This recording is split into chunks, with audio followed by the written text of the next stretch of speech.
नमस्कार, जनवार्तामध्ये आपल्या सगळ्यांचं स्वागत। सर्वप्रथम पाहूयात ठळक बातम्या।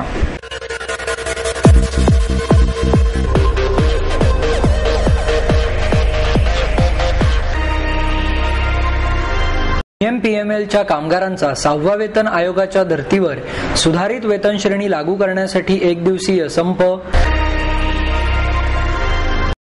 पीएमपीएमएलच्या संपाच्या पार्श्वभूमीवर शिवसेनेचे कसबा विभाग प्रमुख मिलिंद काची यांच्या वतीने मोफत बस सेवेचे आयोजन।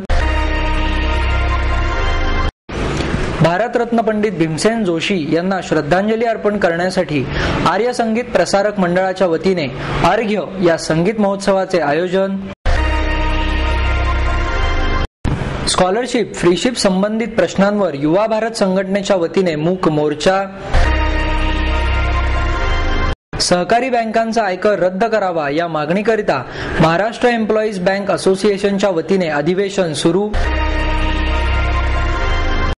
मोहम्मद पैगंबर जयंतीनिमित्त महाराष्ट्र कॉस्मोपॉलिटन सोसायटीच्या वतीने अभिवादन मिरवणुकीचे आयोजन। दूध विक्री दरवाढीच्या निषेधार्थ शिवसेनेच्या वतीने मंडईतील टिळक पुतळ्यासमोर निदर्शनं। आणि महापालिकेच्या 61व्या वर्धापन दिनानिमित्त विविध क्षेत्रातील मान्यवरांचा महापालिकेच्या वतीने सत्कार। पीएमपीएमएलच्या कामगारांनी 6व्या वेतन आयोगाच्या धर्तीवर सुधारित वेतन श्रेणी लागू करण्यासाठी एक दिवसीय संप पुकारला।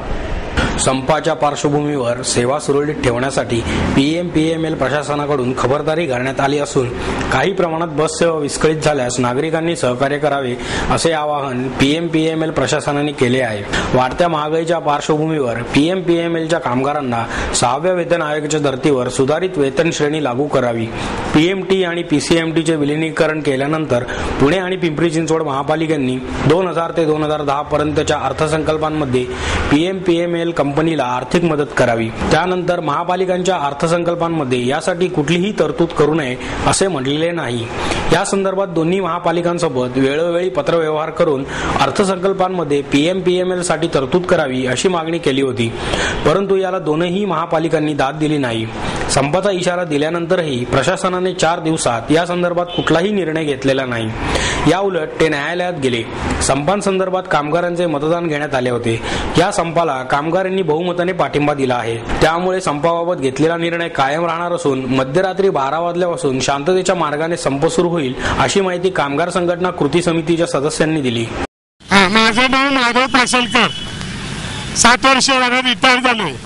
मी माजी जनरल सेक्रेटरी आहे। युनियनचा करार 2007 ला संपलेला आहे आणि आतापर्यंत सगळं फार खाली जिल्हा परिषद पासून तर फार केंद्रापर्यंत सगळ्यांना 6वा वेतन आयोग मिळालेला आहे आणि यांच्याकडे वेळोवेळी युनियननी मागण्या करून यांनी त्याच्याकडे दुर्लक्ष केलं आणि त्याच्यामुळे हे वातावरण झालेलं आहे। हे संपूर्ण कामगारांचं वातावरण आहे। ह्याच्यामध्ये तुम्ही कुणालाही एक दिवशी देऊ शकत नाही। आमच्या सारख्याला कुठं न्यायचं असलं तर नेऊ शकता, आम्ही काय कुणाला देत नाही।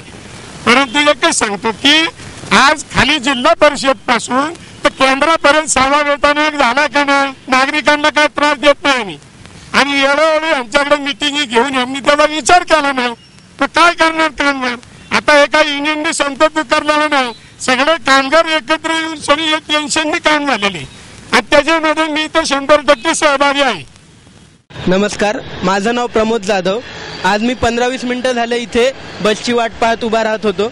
बराच वेळ झालं, या रूटवरच्या बस 5-10 मिनिटाला येतात, पण आज 15-20 मिनिटं झालं बस का आली नाही म्हणून बाजूला चौकशी केली तर कळलं की आज बसचा संप आहे। खरं तर हा अचानक पुकारलेला संप आहे। तसं पाहिलं तर संप करायचा लोकशाहीत प्रत्येकाला अधिकार असतो, तसाच तो बसवाल्यांनाही आहे, त्यात आमचं काही म्हणणं नाहीये। परंतु त्यांनी जर संप करायचा होता तो संप पूर्वनियोजित पेपरमध्ये किंवा त्यांनी जाहीर नोटीस देणं गरजेचं होतं। असं न केल्यामुळं आज आमच्या वेळेचा अपव्यय होतोय। तसंच आता आम्हाला इथून पुढे जिथं जावं लागणार आहे तिथं 5 रुपयाच्या जागी 25-30 रुपये ऑटोनं देऊन पैशाचा सुद्धा भुर्दंड आम्हाला भोगावा लागणार आहे। माझ्यासारखे वर्किंग लोक तर सोडून द्या, परंतु ज्यांना घरगुती कामासाठी बाहेर पडणाऱ्या स्त्रिया असू द्या, शाळा कॉलेजेसमध्ये जाणाऱ्या मुलं असू द्या किंवा जे मासिक पास घेऊन जाणारी लोक आहेत ते कित्येक वेळा तर खिशात जास्त पैसेही ठेवत नाहीत. त्यांना तर 2-2, 5-5 किलोमीटर पायी चालावं लागणार आहे. पर्यायी व्यवस्था प्रत्येक जण आजच्या काळात करू शकतं, पण त्याच्याकरता त्यांना पहिले या गोष्टीची माहिती असणं गरजेचे आहे. आज पूर्ण भारतभरात पुण्याचं पब्लिक ट्रान्सपोर्ट खराब आहे असं ओरड केल्या जाते आणि त्यातच जर PMTने असे अचानक संप जर पुकारले आणि त्यामुळे जर लोकांना होणारा जो मानसिक आणि शारीरिक आणि आर्थिक त्रास आहे त्याचा जर विचार नाही केला तर त्यांनी असे संप करूनही त्यांच्या मागण्या होतील की नाही माहीत नाही, पण जनतेचा ज्यांच्याकरता ते या सोयी सुविधा उपलब्ध करून देत आहेत त्यांचा मात्र रोष नक्कीच ओढावून घेतला जाईल हे स्पष्ट आहे. PMPMLच्या संपाच्या पार्श्वभूमीवर शिवसेनेचे कसबा विभाग प्रमुख मिलिंद काची यांच्या वतीने नागरिकांसाठी मोफत बस सेवेचे आयोजन करण्यात आले. PMPMLच्या कामगारांनी 6व्या वेतन आयोगाच्या धर्तीवर सुधारित वेतन श्रेणी लागू करण्यासाठी संप पुकारला. त्या पार्श्वभूमीवर नागरिकांची गैरसोय होऊ नये म्हणून शिवसेनेच्या वतीने मोफत बस सेवेचे शहरातील विविध भागातून आयोजन करण्यात आले. या उपक्रमाचे उद्घाटन शिवाजी रस्त्यावरील गाडीखानासमोरील बस स्टॉप येथे करण्यात आले. या उपक्रमाला देवेंद्र ट्रॅव्हल्सनेही सहकार्य केले. यावेळी कसबा विभाग प्रमुख मिलिंद काची, उपशहर प्रमुख राजेंद्र शिंदे यांच्यासह अनेक पदाधिकारी आणि कार्यकर्ते उपस्थित होते. बस बंद असल्याने नागरिकांची गैरसोय होऊ नये आणि रिक्षा चालकांच्या जास्त भाड्याच्या विळख्यात नागरिक अडकू नये यासाठी या उपक्रमाचे आयोजन करण्यात आले. यावेळी बोलताना मिलिंद काची म्हणाले, आज अचानक संप पुकारला त्याकरता आज सकाळपासून शिवसेनेतर्फे पुणे शहर शिवसेनेतर्फे प्रवाशांकरता मोफत बस सेवा आजपासून चालू केलेली आहे. आम्ही ती दुपारपर्यंत चालू राहील. हे आता संप जोपर्यंत मिटत नाही तोपर्यंत शिवसेनेतर्फे ही बस सेवा चालू राहणार आहे आणि देवेंद्र ट्रॅव्हल्सने आम्हाला याकरता सहकार्य केलेलं आहे. पुण्यामध्ये आता शिवाजी रस्ता ते स्वारगेट ते शनिवार ते शिवाजीनगर ते परत शनिवार ते अशा पद्धतीने आम्ही ही बस सेवा मोफत ठेवलेली आहे प्रवाशांकरता. भारतरत्न पंडित भीमसेन जोशी यांना श्रद्धांजली अर्पण करण्यासाठी आर्य संगीत प्रसारक मंडळाच्या वतीने अर्घ्य या संगीत महोत्सवाचे आयोजन करण्यात आले. महोत्सवाची सुरुवात राग पूर्वीने गायक माधव गुडी यांनी केली. त्यानंतर आपला भारदस्त आवाज आणि तानांवरील अधिकारवाणीने उस्ताद रशीद खान यांनी सूरवर्षाव केला. त्यांना पंडित विजय घाटे, सुधीर नायक, निखिल आणि माधव यांनी साथ संगत केली. मावळत्या सूर्याबरोबर रंगत जाणाऱ्या कार्यक्रमात सुरांचे रंग भरले जात होते. सतारवादक उस्ताद शुजात खान यांनी आपल्या सतारवादनाने रसिकांची मनमुराद दाद मिळवली. राग शुद्ध कल्याणने आपल्या वादनाची सुरुवात करीत खास फरमाईशीवर मेरे बेजुमा आंखों से गिरे जो चंद बुंदे या बंदिशीचे सादरीकरण केले. त्यांना मुकेश जाधव यांनी तबल्याची साथ केली. यानंतर अजय चक्रवर्ती यांनी राग कल्याण सादर केला. त्यांचा मुलगा प्रजेश्वर मुखर्जी यांचे तेवढ्याच सक्षम सुरांचे सहगायन आणि हार्मोनियम साथ त्यांना मिळाली. सुभाशिष भट्टाचार्य, विनय चित्राव, अमोल निसाळ यांनी साथ संगत केली. पंडितजींचे संगीतातील योगदान हे शास्त्रीय संगीताला दिलेल्या नव्या परिमाणासाठी आहे. बलयुक्त ताना, शब्द, अक्षर लयबद्ध टाकण्याची त्यांची पद्धत, त्यांच्या गाण्यातील विस्तारात्म आलापी हे सर्वांना आश्चर्यचकित करून सोडणारे असे. अमृतसरला आम्ही एका कार्यक्रमात एकत्र होतो. तेथील हॉटेलमध्ये शेजारच्या खोल्या आम्हाला मिळाल्या. मी थकून झोपले होते. कडाक्याची थंडी पडली होती, मात्र माझ्या अंगावर पांघरुण नव्हते. हे समोरून जाणाऱ्या दादांच्या लक्षात आले. त्यांनी आपल्या अंगावरील शाल माझ्या अंगावर मोठ्या मायेने पांघरून ते निघून गेले. त्यांची ही मायेची पांघरण मी कधीच विसरू शकत नाही असे किशोरी आमोणकर यांनी यावेळी सांगितले. महोत्सवाच्या पहिल्या दिवसाचा समारोप पंडित हरिप्रसाद चौरसिया यांच्या बासरी वादनाने झाला.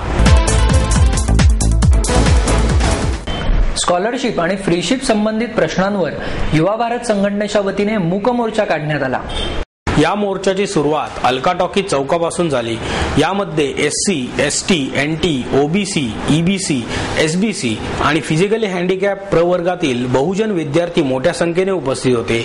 1990 नंतर शासनाने उदारीकरणाच्या धोरणाचा स्वीकार करून आपला कल्याणकारी चेहरा पूर्णपणे टाकून दिला आहे. जनतेच्या कल्याणाची जबाबदारी झटकून केवळ धनदांडग्यांच्या हितासाठी राबणारी यंत्रणा असे तिचे स्वरूप बनले आहे. त्यामुळे सर्व शिक्षण संस्था या माफियांच्या ताब्यात गेल्या आहेत. देश विदेशी भांडवलदार आणि येथील राज्यकर्ता वर्ग एक होऊन त्यांनी भारतीय राज्यघटनाच धाब्यावर बसवली आहे. शासनाने बहुजन विद्यार्थ्यांसाठी केलेल्या सोयी सुविधा आणि शिक्षणातील तरतुदी या विद्यार्थ्यांपर्यंत पोहोचूच दिल्या जात नाहीत, असे मत युवा भारतचे अध्यक्ष वनराज यांनी व्यक्त केले. सहकारी बँकांचा आयकर रद्द करावा या मागणीकरता महाराष्ट्र एम्प्लॉईज बँकर्स असोसिएशनच्या वतीने अधिवेशनाचे आयोजन करण्यात आले.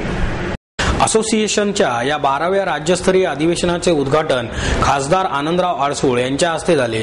विद्या सहकारी बँकेचे अध्यक्ष विद्याधर अनासकर, बृहन्मुंबई नागरी सहकारी बँक्स असोसिएशनचे अध्यक्ष सीबा आडसूळ, ज्येष्ठ समाजसेविका सिंधुताई सपकाळ, असोसिएशनचे अध्यक्ष विजय आकटे, कार्याध्यक्ष जे.के. जोशी, उपाध्यक्ष जालंधर चकोर, चंद्रकांत देसले, संपतराव चव्हाण आदी यावेळी उपस्थित होते.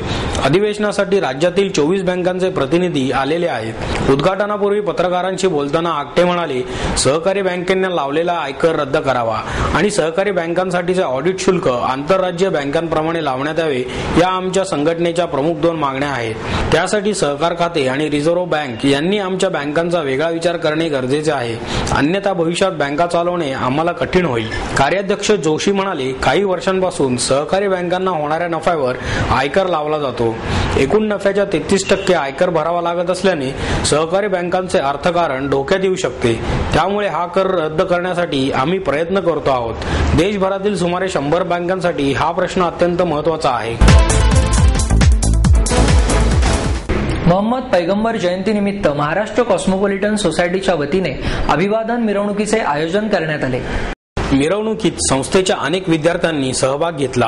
आझम कॅम्पस येथून सकाळी 8 वाजता ज्येष्ठ समाजसेवक भाई वैद्य आणि सोसायटीचे अध्यक्ष पी.ए. इनामदार यांच्या उपस्थितीत आणि संस्थेचे सचिव लतीफ मखदूम यांच्या नेतृत्वाखाली या मिरवणुकीला सुरुवात झाली.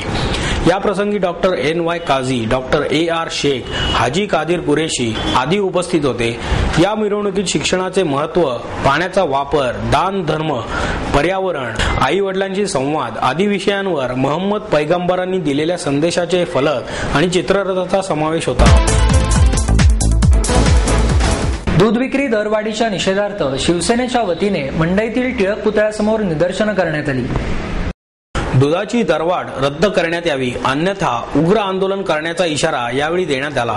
कसबा विभाग प्रमुख मिलिंद काची म्हणाले, जीवनावश्यक वस्तूंची दरवाढ करून शासनाने सर्वसामान्यांची गळचेपी केली आहे. 1 लिटर गाईच्या दूध दरात 1 रुपया तर म्हशीच्या दुधाच्या दरात 3 रुपयांनी वाढ करण्यात आली आहे. शेतकऱ्यांकडील खरेदी दर आणि विक्री दरात 13 रुपयाचा फरक आहे. या निर्णयाचा शिवसेनेतर्फे निषेध करण्यात येत आहे. शासनाने ही दरवाढ तत्काळ रद्द करावी अशी मागणी काची यांनी केली. यावेळी शासनाच्या निषेधार्थ घोषणा देण्यात आला. लहान मुलांच्या तोंडचं दूध काढणाऱ्या सरकारचा, दुधाची दरवाढ करणाऱ्या या शासनाचा हा आवाज कुणाचा? या दूध दरवाढ करणाऱ्या शासनाचा, महाराष्ट्र शासनाचा, दूध संवर्धनाचा,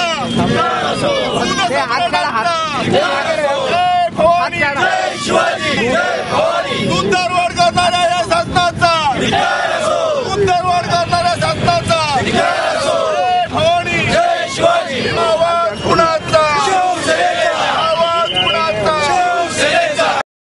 विभाग उपप्रमुख किशोर ननावळे, संतोष भुतकर, महिला आघाडी संघटक राधिका हरिश्चंद्रे, विद्यार्थी सेना शहर प्रमुख युवराज शिंगाडे, संतोष चव्हाण यांच्यासह अनेक पदाधिकारी आणि कार्यकर्ते यावेळी उपस्थित होते. पुणे शहर शिवसेना व आमचे संपर्क प्रमुख निलमताई गोरे यांच्या मार्गदर्शनानुसार आज ही दूध दरवाढ होते. रोज राज्य शासनाकडून रोज धक्के दिले जातात सर्वसामान्य नागरिकांना.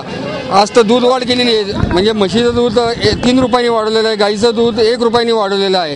ही रोजची ही दरवाढ, त्यामुळे सर्वसामान्य नागरिक हा त्रस्त झालेला आहे आणि ही दरवाढ लवकरात लवकर रद्द करावी राज्य शासनाने. लहान मुलांवर जो अन्याय होता आता या दुधासंदर्भात, तर ही दरवाढ लवकरात लवकर रद्द करावी यांनी.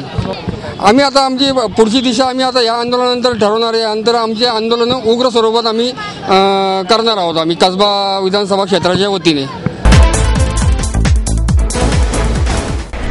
महापालिकेच्या 61व्या वर्धापन दिनानिमित्त विविध क्षेत्रातील मान्यवरांचा महापालिकेच्या वतीने सत्कार करण्यात आला. निवारा संस्थेच्या प्रमुख निर्मलाताई सोवनी, संगणक तज्ज्ञ विजय भटकर, क्रिकेटपटू चंदू बोर्डे, शिल्पकार D.S. खटावकर यांचा सत्कारार्थींमध्ये समावेश आहे. माजी आमदार वसंतराव थोरात हे प्रकृती अस्वास्थ्यामुळे सत्कार समारंभास उपस्थित राहू शकले नाहीत. स्मृतिचिन्ह आणि 25,000 रुपये रोख असे या सत्काराचे स्वरूप होते. पुणे महापालिका सांस्कृतिक मंचाच्या वतीने आयोजित हिंदी आणि मराठी गीतांच्या कार्यक्रमालाही उपस्थितांनी दाद दिली. महापालिकेचे अधिकारी आणि नगरसेवकही कार्यकर्तेही या कार्यक्रमामध्ये मोठ्या प्रमाणावर सहभागी झाले होते. संवाद संस्थेची निर्मिती असलेला पुनवडी ते माहिती तंत्रज्ञान शहर हा कार्यक्रम सादर करण्यात आला.